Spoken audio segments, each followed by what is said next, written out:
Hello, આપણો આજનો topic છે, બહુ ઇન્ટરેસ્ટિંગ ટોપિક છે. 6મી સદીમાં બનેલી એવી ઘટના જેને બૌદ્ધ ધર્મનો ઉદય કરાવ્યો. સિદ્ધાર્થથી બૌદ્ધ સુધીની સફર, રાજકુમારથી બુદ્ધ સુધીની સફરની આપણે આજે ઇન્ટરેસ્ટિંગ જે વાત છે આપણે જાણીશું. આપણો આજનો ટોપિક છે બુદ્ધ ધર્મનો ઉદય, બુદ્ધનું જીવન વિશેની કેટલીક એવી બાબતો જે તમારે એક્ઝામ પોઈન્ટ ઓફ વ્યૂથી તમારી મહત્વની બને છે, અને એમના જીવન પરથી કેટલીક એવી બાબતો જે તમારા જીવનમાં એપ્લાય કરવાથી તમારા જીવનમાં કેટલીક બાબતોનો સુધારો કરી શકીએ છીએ. તો આપણે આજે સ્ટડી કરીશું બુદ્ધના જીવન વિશેની બાબતો. 6મી સદીમાં જે ધર્મ જોવા મળે છે, ઉદય જોવા મળે છે ધર્મનો, એવા બુદ્ધની સફર જે રાજકુમારથી બુદ્ધ સુધીની છે.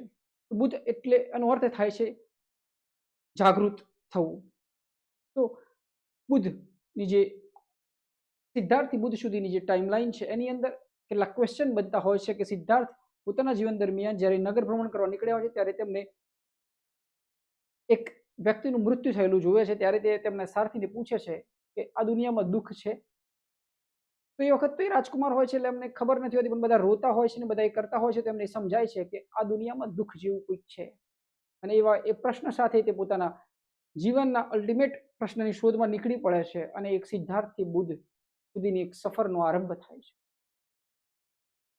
તો આ દુનિયામાં દુઃખ છે એની જો બાબતો વિશે જો લખેલું હોય તો તમને બુદ્ધના લિટરેચરોમાં જોવા મળે છે. તો આપણે આજે સ્ટડી કરીએ બુદ્ધ વિશે, કે જેમને એક નવા ધર્મની, એક નવી વિચારધારાની શરૂઆત કરી. સ્ટડી કરીએ ગૌતમ બુદ્ધનું પ્રારંભિક જીવન અને મહાભિનિષ્ક્રમણ. તો આમાં કેવા કેવા પ્રશ્નો પૂછાશે તો જો જુઓ, આ ટોપિક છે ને બહુ ડેપ્થ છે.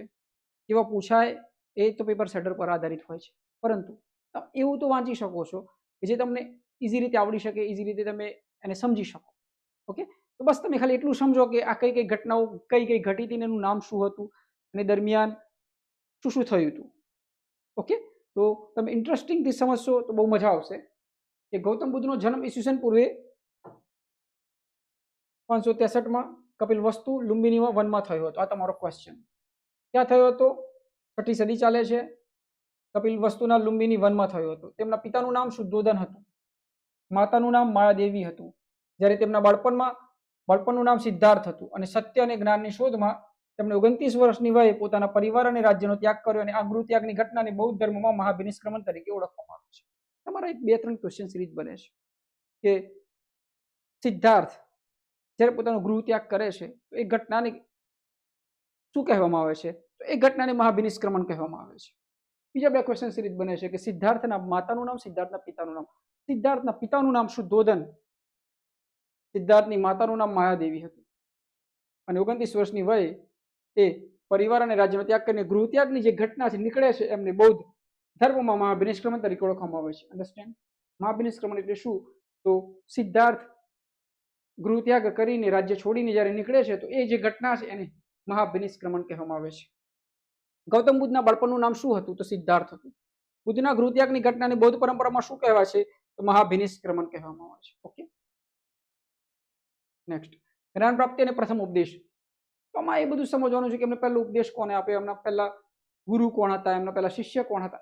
એ બધા ફેક્ટ છે. ગમે ત્યાંથી ક્વેશ્ચન સિરીઝ આવી શકે છે. જ્ઞાન પ્રાપ્તિ અને પ્રથમ ઉપદેશ. સિદ્ધાર્થે બિહારના બોધિગયા ખાતે નિરંજના નદીના કિનારે પીપળાના વૃક્ષ નીચે કઠોર તપસ્યા કરી અને જ્ઞાન પ્રાપ્ત કર્યું હતું. જ્ઞાન પ્રાપ્તિ પછી તેઓ બુદ્ધ એટલે કે જાગૃત વ્યક્તિ કહેવાયા. જો મેં તમને કીધું બુદ્ધનો અર્થ શું થાય? જાગૃત વ્યક્તિ. આપણે કહેતા કોન્શિયસનેસમાં આવી જાઓ. આપણે અત્યારે ઘણી બધી એવી વસ્તુઓ છે કે આપણે અનકોન્શિયસમાં જીવીએ છીએ. આપણી લાઈફ ટાઈમ શોર્ટ છે, આપણું જીવન એક શોર્ટ છે, તો બી આપણે એવું લાગે છે કે આપણે આ રંગમંચ પર આજીવન રહેવાના છે. આપણે એક સમયે આપણે આ પૃથ્વીથી અલવિદા થઈ જઈશું. એ અવ્યક્તનિક જે છે, જાગૃત અવસ્થામાં જીવવું, એનો કન્સેપ્ટ બતાવ્યો છે કે બુદ્ધ એટલે જાગૃત વ્યક્તિ.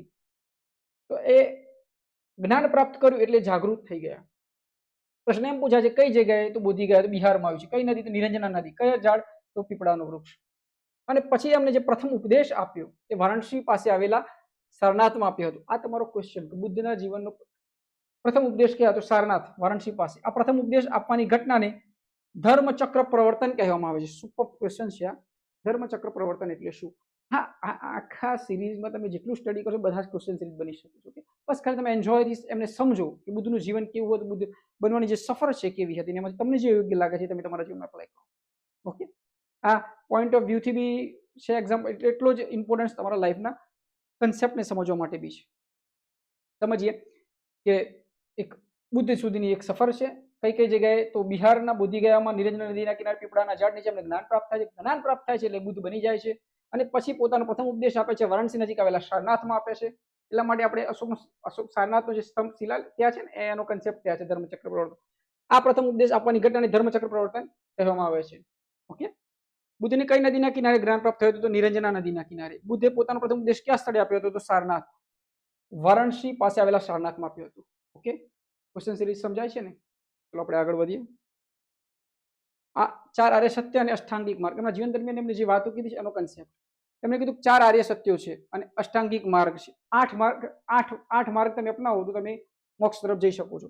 બુદ્ધે સંસારના દુઃખોનું નિવારણ માટે 4 આર્ય સત્યનો સિદ્ધાંત આપ્યો. જુઓ, વાત કરી દુઃખ, તમે જો મોસ્ટ ઓફ જગ્યાએ દુઃખનો કન્સેપ્ટ તમને બુદ્ધના લિટરેચરમાં બહુ જોવા મળશે. દુઃખ શું છે, દુઃખ વિશેની સમુચ્ચ દુનિયા દુઃખમય છે, એવી જે વાતો છે તમને બુદ્ધના લિટરેચરમાં જોવા મળશે. ઓકે, તો બુદ્ધે સંસારના દુઃખોના નિવારણ માટે 4 આર્ય સત્યો આપ્યા, જેમાં દુઃખ અને તેના કારણો સમજાવ્યા છે. આ દુઃખમાંથી મુક્તિ મેળવવા માટે 8 માર્ગો આપ્યા, જેને અષ્ટાંગિક માર્ગ બતાવ્યો હતો.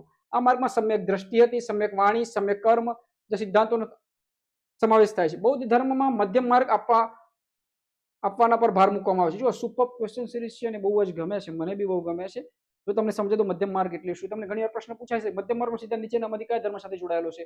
બુદ્ધ ધર્મ લખવાનો. ઓકે, તો આપણે મધ્યમ માર્ગનો સિદ્ધાંત આજના જીવન માટે બહુ જરૂરી છે. માની લો કે કોઈ બી વસ્તુની અતિ ના કરો, બરોબર? આ બધી જગ્યાએ સરખી છે તો આપણે નથી કહેતા કે અતિ ના કરો, મધ્યમ માર્ગ અપનાવો. આનું એક એક્ઝામ્પલ લઈ લઈએ કે જુઓ, આ કોઈ બી છેડે જઈએ તો સરખું જ હોય ને. તમારું જીવન છે ને એવું મધ્યમ માર્ગમાં છે. કોઈ બી વસ્તુની અતિ ના કરો. આપણને ખબર બહુ અતિ થાય એટલે શું થાય? તૂટી જાય. બહુ અતિ થાય એટલે અતિની ગતિ ના હોય. તો જે કન્સેપ્ટ છે બુદ્ધના લિટરેચરોમાં જોવા મળે છે. મધ્યમ માર્ગનો સિદ્ધાંત તમારે આજના જીવન માટે બહુ જ કામનું છે. કોઈ બી વસ્તુની બહુ અતિ ના કરો. ઓકે, તમે કોઈ બી રીતે લગાવી શકો છો આ શબ્દને, મધ્યમ માર્ગમાં રહો. ઓકે, આપણે દરેક વસ્તુ પર લગાવી શકીએ છીએ કે મધ્યમ માર્ગનો સિદ્ધાંત તમારા જીવનને બહુ જ ચેન્જ કરી શકે. સમજાય છે? મધ્યમ માર્ગ સિદ્ધાંત રિલેટેડ ટુ બુદ્ધ ધર્મ, 4 આર્ય સત્યો, અષ્ટાંગિક માર્ગ, દુઃખમાંથી બહાર નીકળવા માટે જે માર્ગ આપે એ 8 માર્ગ. ઓકે, બુદ્ધે દુઃખ નિવારણ માટે કેટલા 4 આર્ય સત્યો આપે? તો 4. બુદ્ધના અષ્ટાંગિક માર્ગમાં નીચેનામાંથી કોનો સમાવેશ થાય છે? તો સમ્યક દ્રષ્ટિ. 8 લખી શકો છો તમે, સમ્યક દ્રષ્ટિ, સમ્યક વાણી, સમ્યક કર્મ. આ રીતે એને સમજવા પડે, બરોબર? આપણે ડેપ્થ જવાની જરૂર નથી, આપણે સ્ટડી કરીએ છીએ ખાલી exam point of view. Okay, આપણે હવે આગળ વધીએ. બૌદ્ધ સંગીતો અને પવિત્ર સાહિત્ય. આ સમય દરમિયાન 4 સંગીતો ભરાઈ હતી. બહુ 4 સંગીતો. ઘણી વાર પ્રશ્ન પૂછાય છે કઈ કઈ જગ્યાએ ભરાઈ હતી, કયા સ્થાન અને કયા અધ્યક્ષતા. આપણે આગળ સ્ટડી કરીએ છીએ. બૌદ્ધ ધર્મના પ્રચારના નિયમો નક્કી કરવા માટે કુલ 4 બૌદ્ધ સંગીતો ભરાઈ હતી, પરિષદો ભરાઈ હતી. પ્રથમ સંગીતિ અજાતશત્રુના સમયમાં રાજગૃહ યોજાઈ હતી. બૌદ્ધ ધર્મના મુખ્ય ધર્મગ્રંથો ત્રિપિટક તરીકે ઓળખાય છે. આ પ્રશ્ન છે તમારો, જે પાલી ભાષામાં લખાયેલા છે. ત્રિપિટકમાં સુત્ત પિટક, વિનય પિટક અને અભિધમ્મ પિટક છે. ચલો આપણે પ્રશ્ન પૂછાય કે બૌદ્ધ ધર્મની કેટલી સંગીતો ભરાઈ હતી? તો 4. બૌદ્ધ ધર્મનો પવિત્ર ધર્મગ્રંથ કયા? તો ત્રિપિટક. ત્રિપિટક કેટલા? તો 3. સુત્ત પિટક, વિનય પિટક અને અભિધમ્મ પિટક. આવડી ગયું. પહેલી સંગીતિ ભરાઈ હતી અજાતશત્રુના સમયમાં રાજગૃહમાં ભરાઈ હતી, બરોબર? આ એક સ્થાન છે, આપણે સમજીશું આગળ. બસ આને રટવાનું છે, પૂછાય તો. પ્રથમ સંગીતિ કોના સમયમાં ભરાઈ ને કઈ જગ્યાએ ભરાઈ? અધ્યક્ષ કોણ હતા? પ્રથમ બૌદ્ધ સંગીતિ કોના શાસનકાળ દરમિયાન ભરાઈ? તો આપણે જોયું અજાતશત્રુ. અજાતશત્રુ. બૌદ્ધ ધર્મના પવિત્ર ધર્મગ્રંથો ત્રિપિટક કઈ ભાષામાં લખાયેલા? પાલી. કઈ ભાષામાં? પાલી. ઓકે, સમજાય છે વસ્તુ? બૌદ્ધ ધર્મ સંપ્રદાયોની મહાપરિનિર્વાણ. બૌદ્ધ ધર્મમાં સંપ્રદાયોની મહાપરિનિર્વાણની ઘટના છે એ સમજીએ. કે ગૌતમ બુદ્ધનું અવસાન 80 વર્ષની વયે કુશીનગરમાં થયું. તમને પ્રશ્ન પૂછ્યા મહાપરિનિર્વાણ ક્યાં થાય છે? કુશીનગરમાં, જેને મહાપરિનિર્વાણ કહેવામાં આવે છે. કનિષ્કના સમયમાં ચોથી બૌદ્ધ સંગીતિ બાદ બૌદ્ધ ધર્મ હિનયાન અને મહાયાન એમ 2 સંપ્રદાયોમાં વહેંચાઈ ગયો. જુઓ, સંપ્રદાયો, બુદ્ધ એક ધર્મ છે અને એની અંદર આવેલા છે એની સંપ્રદાય છે. કયા કયા? હિનયાન અને મહાયાન. પછી આપણને પ્રશ્ન એમ થાય આ ક્યારે બન્યું? તો જે ચોથી બૌદ્ધ સંગીતિ ભરાઈ હતી, કનિષ્કના સમયે ભરાઈ હતી, ત્યારે આ બૌદ્ધ ધર્મ 2 સંપ્રદાયોમાં વહેંચાઈ જાય છે, હિનયાન અને મહાયાન. હિનયાન અને આ હિનયાન અને મહાયાનમાં વહેંચાઈ જાય છે. આટલું યાદ રાખવાનું કનિષ્કના સમયમાં ચોથી બહુસંગતિમાં. સમ્રાટ અશોકે બૌદ્ધ ધર્મના પ્રચાર માટે પોતાના પુત્ર મહેન્દ્ર અને પુત્રી સંઘમિત્રાને શ્રીલંકા મોકલ્યા હતા. ચલો સમજીએ બૌદ્ધ ધર્મ કઈ સંગતિ બાદ હિનયાન અને મહાયાનમાં વિભાજિત થઈ ગયો હતો? ચતુર્થ સંગતિ બાદ કનિષ્કના સમયમાં. બુદ્ધનું નિર્વાણ મૃત્યુ કયા સ્થળે થયું હતું? ભાઈ કઈ જગ્યાએ? કુશીનગરમાં થયું હતું. આ તમારો પ્રશ્ન. 80 વર્ષની વયે કુશીનગરમાં થયું, મહાપરિનિર્વાણ કહેવાય. કનિષ્કના સમયમાં ચોથી બહુસંગતિ બાદ બૌદ્ધ ધર્મ હિનયાન અને મહાયાન સંપ્રદાયમાં વહેંચાઈ ગયો. આપણે પછી સમજીશું કે હિનયાન એટલે શું, મહાયાન એટલે શું. હિનયાન અને મહાયાનનો કન્સેપ્ટ એ રીતે છે કે હિનયાનમાં મૂર્તિની પૂજા નથી કરવામાં આવતી, મહાયાનમાં મૂર્તિની પૂજા કરવામાં આવે છે. હિનયાન બુદ્ધની ઓરિજિનલ વિચારધારાને ફોલો કરે છે. એ ટાઈપનો કન્સેપ્ટ છે હિનયાન અને મહાયાન વચ્ચે. બૌદ્ધ સંગીતિ માટે ટ્રિક સમજીએ છીએ આપણે કે જો 4 પૂછાય આઈએમપી તો તમને આ જગ્યાએથી પૂછાઈ શકે છે કે તમારે 4 સંગીત યાદ રાખવાની છે. પહેલી કઈ જગ્યાએ ભરાય, બીજી, ત્રીજી, ચોથી, એના અધ્યક્ષ કોણ હતા, કઈ જગ્યાએ ભરાય. ઓકે, તો પ્રથમ બહુસંગીતિ ભરાઈ છે એમાં અજાતશત્રુ હતા. કોણ હતા? અજાતશત્રુ હતા. બીજીમાં કાલાશોક હતા, ત્રીજીમાં અશોક હતા અને ચોથીમાં કનિષ્ક હતા. આ હતા રાજાઓ. અને અધ્યક્ષ કોણ હતા એ જોવાનું આપણે. અજાતશત્રુ પહેલી સંગતિમાં અજાતશત્રુ એક રાજા હતા અને તેના અધ્યક્ષ હતા મહાકશ્યપ. ઓકે, તો આપણે આનો પહેલો અક્ષર લઈ લેવાનો. એટલે આપણે એની ટ્રીક બનાવી દેવાની અકાક. અકા અક. ઓકે, અજાતશત્રુ, કાલાશોક, અશોક અને કનિષ્ક. આ ચોથી બહુસંગીતિમાં શું બને? હિનયાન અને મહાયાન બને. હિનયાન અને મહાયાન. હિનયાન હિનયાન મહાયાન. ઓકે, ડન, સમજાય છે વાત? અજાતશત્રુ, અકાક, અજાતશત્રુ, કાલાશોક, અશોક અને કનિષ્ક. આ તો યાદ રહી ગયું. અકાક કયા કયા રાજાઓ, આપણે આ યાદ રાખીએ. બરોબર. કે અધ્યક્ષ કોણ કોણ હતા તો આપણે અધ્યક્ષ જોઈએ.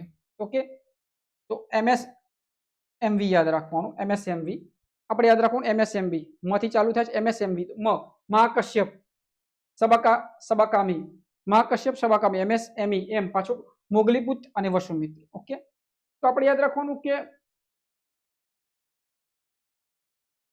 આપણે પહેલા ટ્રીક યાદ રાખવાની કે પહેલી, બીજી, ત્રીજી, ચોથી. તો અકાક યાદ રાખવાનું રાજા. પછી MSMV યાદ રાખવાનું. મહાકશ્યપ, સબાકામી અને મોગલીપુત્ર અને વસુમિત્ર. ઓકે, તમે કોઈ રીતે યાદ રાખી શકો. આ તો એક તમને સમજાવું છું કે આ રીતે યાદ રાખી શકાય. ઓકે, તો 4 સંગતિઓ, આ રાજાઓ અને આ અધ્યક્ષ.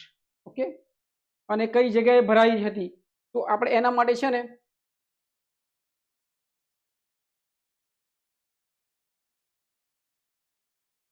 રાજગૃહ, વૈશાલી, આ માટે છે ને આપણે અલગથી જોશું. ઓકે, પણ આપણે પૂછાઈ જશું એ યાદ રાખી લો. રાવે પાકું યાદ રાખવાનું એમાં. ઓકે, રાવે પાકું, રાજગૃહ, વૈશાલી રીતે. પણ આપણે યાદ રાખવાનું રાજા અને અધ્યક્ષ, રાજા અને અધ્યક્ષ. ઓકે, આપણે નેક્સ્ટ જઈએ. ચોથી બહુસંગીતિનો પરિચય. હવે આપણે સમજીએ ખાલી ચોથી બહુસંગીતિ. એ ચોથી બહુસંગીતિમાં શું થયું હતું આપણને ખબર પડી. ચોથી બહુસંગીતિ કનિષ્ક સમયમાં થઈ હતી. મહાયાન અને હિનયાન અલગ પડ્યા હતા ત્રિપિટકોની બાદશાહમાં. ચોથી બહુસંગીતિ ઇતિહાસમાં ખૂબ જ મહત્વપૂર્ણ ઘટના છે. આ સભા કુષાણ વંશના પ્રખ્યાત રાજા કનિષ્કના શાસન દરમિયાન આયોજિત કરવામાં આવી હતી. આ સંગતિ કાશ્મીરના કુંડલ વનમાં યોજાઈ હતી. યાદ રાખવાનું કનિષ્ક રિલેટેડ છે અને કાશ્મીર યાદ રાખવાનું. ક્યાં? તો કાશ્મીરના કુંડલ વનમાં યોજાય, જેનો મુખ્ય ઉદ્દેશ હતો બૌદ્ધ ધર્મના વિવિધ સંપ્રદાયો વચ્ચેના મતભેદોને દૂર કરવો હતો. આ સભામાં બૌદ્ધ ધર્મના સિદ્ધાંતોનું ઊંડાણપૂર્વક વિશ્લેષણ કરવામાં આવ્યું હતું. ચોથી બહુસંગતિ કયા રાજાના આશ્રય હેઠળ યોજાઈ હતી? તો કનિષ્ક. આ સંગતિના કયા સ્થળે યોજવામાં આવી? તો કાશ્મીર અને કુંડલવન. ઓપ્શન જોઈ લેવાનું, કાશ્મીર અને કુંડલવન. આ કન્સેપ્ટ ક્લિયર પડી. કનિષ્ક યાદ કરવાનો. ચોથી બહુસંગતિ મુખ્ય નેતૃત્વ અને અધ્યક્ષતા આપણે કહ્યું અકાક, કનિષ્ક સામે વસુમિત્ર.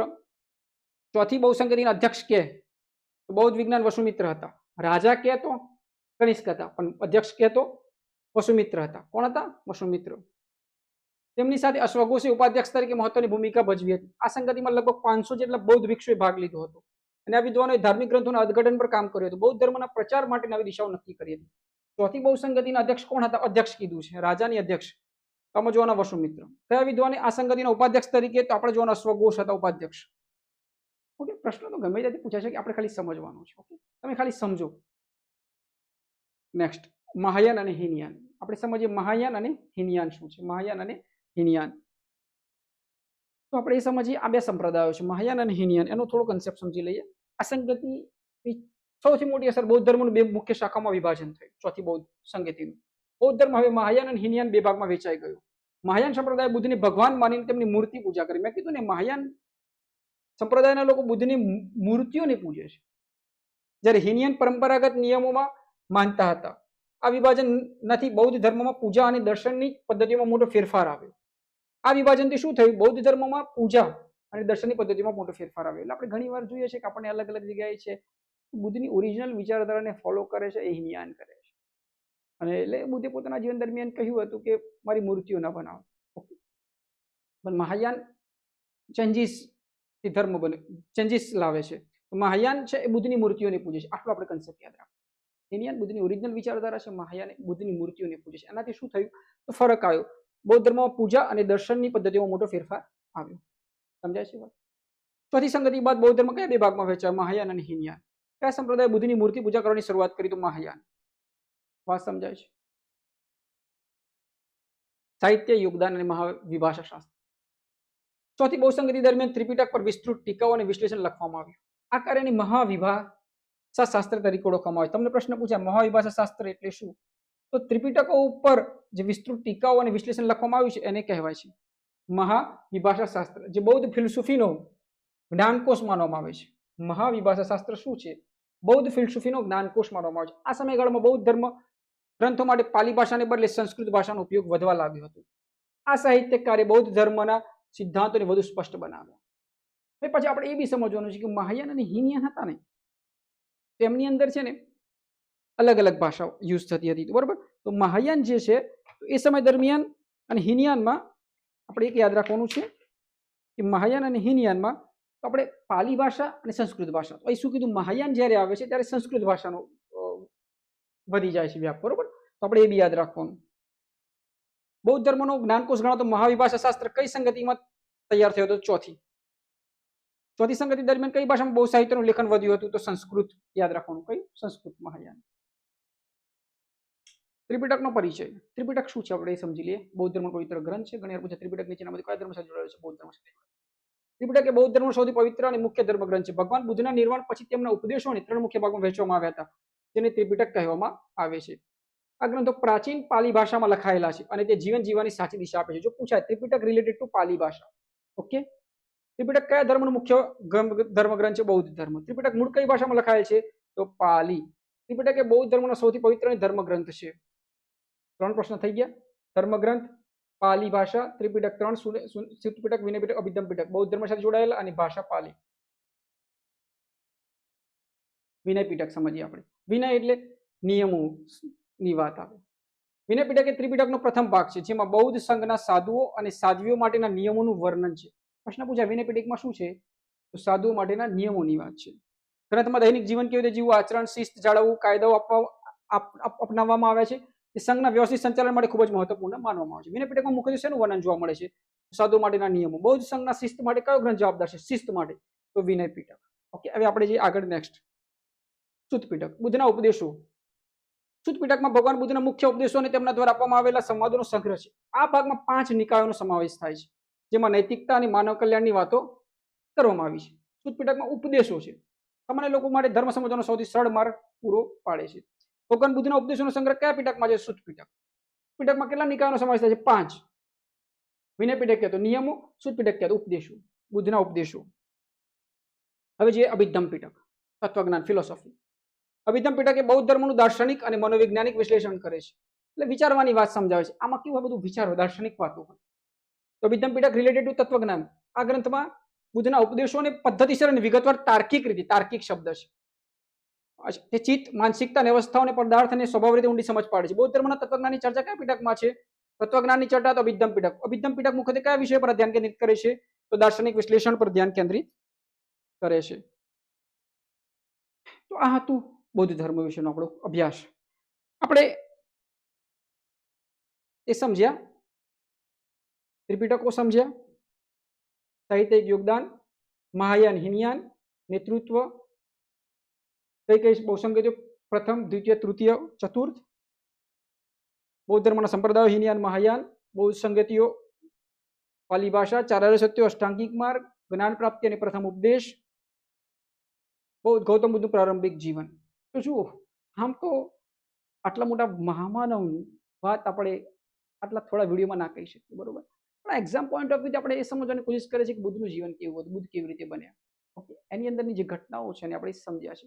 આમાં ઘણું બધું ડેપ્થ છે. અહીં તો હું તમને એક શોર્ટ વિડીયો તરીકે જ તમારી સામે પ્રસ્તુત કરી રહ્યો છું બુદ્ધનું જીવન. ઓકે, તો તમે હજુ બી ઘણું સર્ચ કરી શકો છો પોતાના અવેરનેસ માટે. તમે જો એક્ઝામ પોઈન્ટ ઓફ વ્યૂથી જોતા હોય તો આ ઇનફ છે. તમે હજુ કેટલાક ક્વેશ્ચન સિરીઝ બીજા 10-20 જેવા ક્વેશ્ચન સિરીઝ બને એવું તમે કન્સેપ્ટ છે બધા ચેક કરીને તમે પોતાની જાતને રિમેમ્બર કરીને બધું યાદ કરીને તમે ફૂલફિલ કરી શકો છો. ઓકે, તો આપણે આજે જાણ્યું બુદ્ધનું જીવન. 6ઠી સદીમાં થયેલો એક એવો ધર્મ, બુદ્ધ ધર્મનો ઉદય. સિદ્ધાર્થથી બુદ્ધ સુધીની સફર. બુદ્ધ એટલે જાગૃત સુધીની સફર. ઓકે, સિદ્ધાર્થ નામ છે, એમના પિતાનું નામ, એમની માતાનું નામ. એ ઘરેથી નીકળે છે, મહાવિનિષ્ક્રમણ કહેવામાં આવે છે. પ્રથમ ઉપદેશ આપે છે, ધર્મચક્ર પ્રવર્તન કહેવાય છે, સારનાથમાં આપે છે. એમના શિષ્યનું નામ આનંદ હતું. ઓકે, પછી એમાં 4 બૌદ્ધ સંગતિઓ વિશેની વાત છે. પ્રથમ, દ્વિતીય, તૃતીય, ચતુર્થ. અકાકી યાદ રાખો. ઓકે, રાવે પાકું યાદ રાખો કઈ જગ્યાઓ છે. MSMV અધ્યક્ષો યાદ રાખો. ચોથી બૌદ્ધ સંગતિમાં શું થયું તો મહાયાન અને હિનયાન અલગ પડે, ત્રિપિટક ઉપર લખાયું. ઓકે, તો આ બધા કન્સેપ્ટ યાદ રાખો. ઘણું બધું છે, ડેપ્થ છે.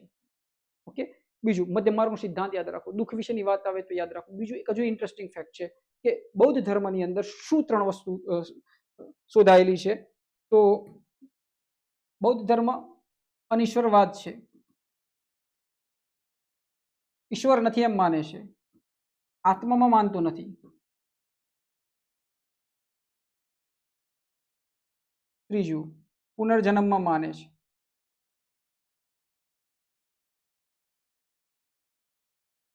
તમને છે ને યુપીએસસી અને જીપીએસસીમાં આ કન્સેપ્ચ્યુઅલ બેઝ પર પ્રશ્ન પૂછાય છે, અંદર લાઇનિંગ પર પૂછાય છે કે બુદ્ધ તો અનિશ્વરવાદમાં માને છે, ઈશ્વર નથી એમ માને છે, આત્મા નથી એમ બી માને છે, પુનર્જન્મ છે એમ માને છે. આ બધા કમ્પેરિઝન ફેક્ટ્સમાં પૂછાય છે કે હિન્દુઇઝમ શું કહે છે, બુદ્ધ શું કહે છે, જૈનિઝમ શું કહે છે. હજુ જ્યારે ડેપ્થ જશું ત્યારે સમજશું. અત્યારે પણ આ એક ફેક્ટ છે કે અનિશ્વરવાદમાં માને છે, આત્મા માનતો નથી અને પુનર્જન્મ માને છે. ઓકે, તો આ હતો આપણો બુદ્ધના જીવન વિશેનો કેટલીક સમજ કેળવતો સંવાદ. ઓકે, જે તમને તમારા જીવનમાં બી ઉપયોગી બની શકે છે. મધ્ય માર્ગનો સિદ્ધાંત તમે તમારા જીવનમાં એપ્લાય કરો તો તમારે કામનો છે. ઓકે, તો ફરી મળીશું આવા જ એક ઇન્ટરેસ્ટિંગ ટોપિક સાથે. ત્યાં સુધી તમે સમજાવટને જોતા રહો, પોતાની જાતને ચાહતા રહો. અમારી ચેનલ સમજાવટને તમે લાઈક કરો, સબસ્ક્રાઇબ કરો. ફરી મળીશું એક નવા જ વિડીયો સાથે.